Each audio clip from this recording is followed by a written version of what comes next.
show you guys here today is from ZeroTech Optics. It's from their Vengeance line. It's the 4-20 by 50 millimeter objective, and this one is an MOA. It also has the R3 reticle, which I'll get into a little bit more, especially towards the end of the video.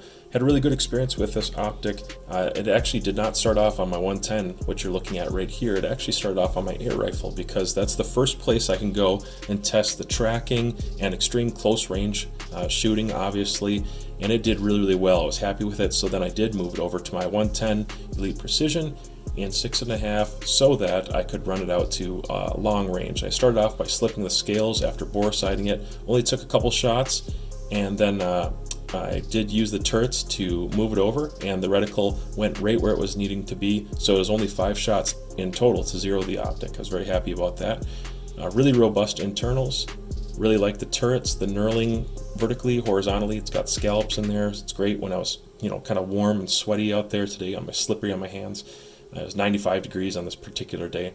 So really good turrets. I like that. I like the feel. Even though it doesn't have a zero stop or illumination, you can still get a good grasp on these guys. And they are lift to operate and then press down to lock.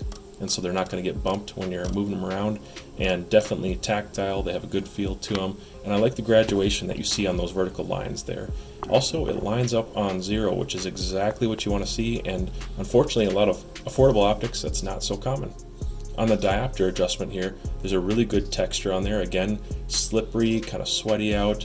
You can imagine going on a hunt or something like that if you're going to hand the rifle over to somebody else and they need to make a fast adjustment for that diopter, especially when I hand you a rifle, because I actually need to use that. I always turn mine in all the way to the right on all optics, and then this has a nice cattail on it on the magnification adjustment ring. Very, very smooth. You probably don't even need it, but it helps quite a bit, and I usually leave it right on 18 power. That's what I like to shoot the optic on. The objective here is a 50 millimeter objective, and it's a big piece of glass. Looks great, very at home on this large precision rifle. But it looks great.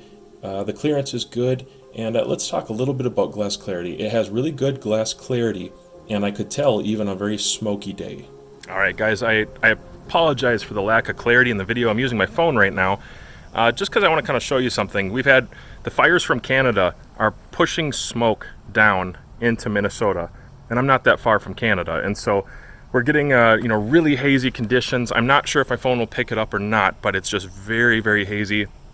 The light is not that good, and so you need every ounce of quality that you can get out of an optic for days like this when you're shooting past 1,000 yards. It's just very difficult. It's not too windy anymore. I'm looking at probably a 4 or 5 mile an hour wind. Sometimes it's a crosswind down there, and sometimes it's going the opposite direction up here. So you're always battling that. But with the 6.5, most of the rounds you're shooting, it's not that difficult on like an IDPA-sized target.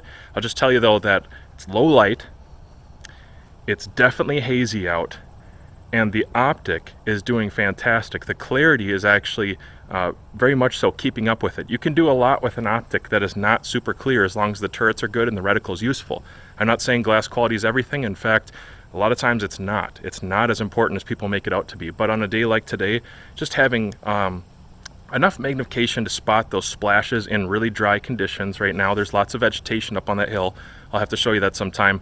And then I just need to be able to see if I miss and if I'm favoring one side or another and where my impacts are on the target. And yes, with this piece of glass, I can see at 1025, I can see my impacts on a white silhouette down there just fine. I can see my splash just fine, even in the grass, which is a really good sign, guys. You usually need some good clarity to see the impact when you're not on target and it's in the grass and the weeds, to see enough movement.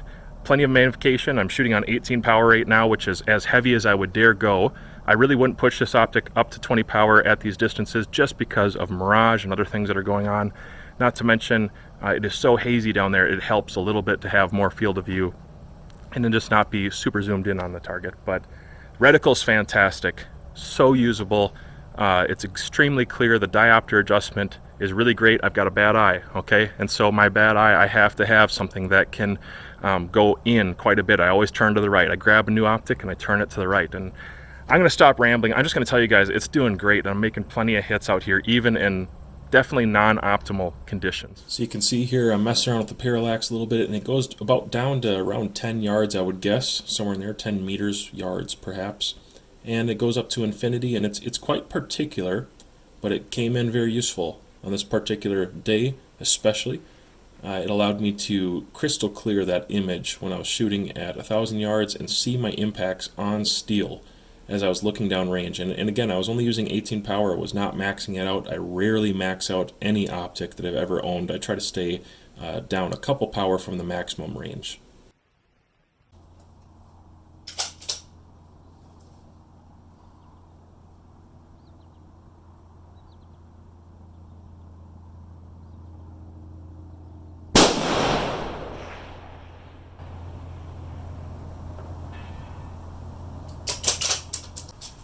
Alright, this is going to have to be the last shot of the day. Sundown is in like 5 minutes, and I'm not going to push that. I'm going to let this be the last one, but go ahead and make sure my parallax is really, really good. It is very, very dark out. Can still see my target just fine. When I'm hopping in the glass, I'm at 38 MOA. This is an MOA optic.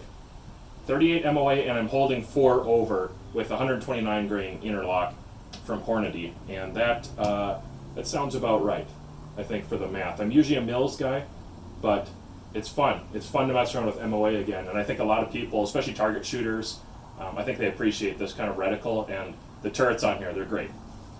All right, last shot of the day. Let's see what happens.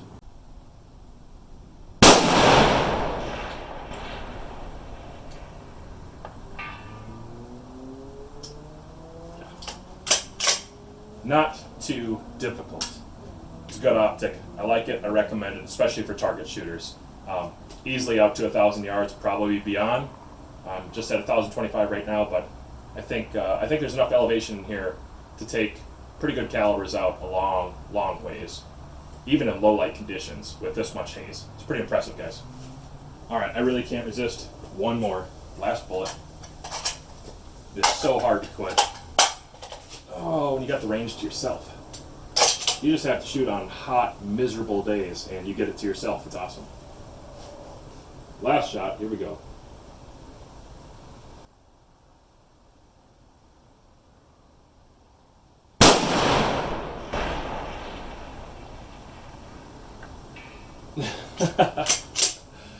Oh my gosh.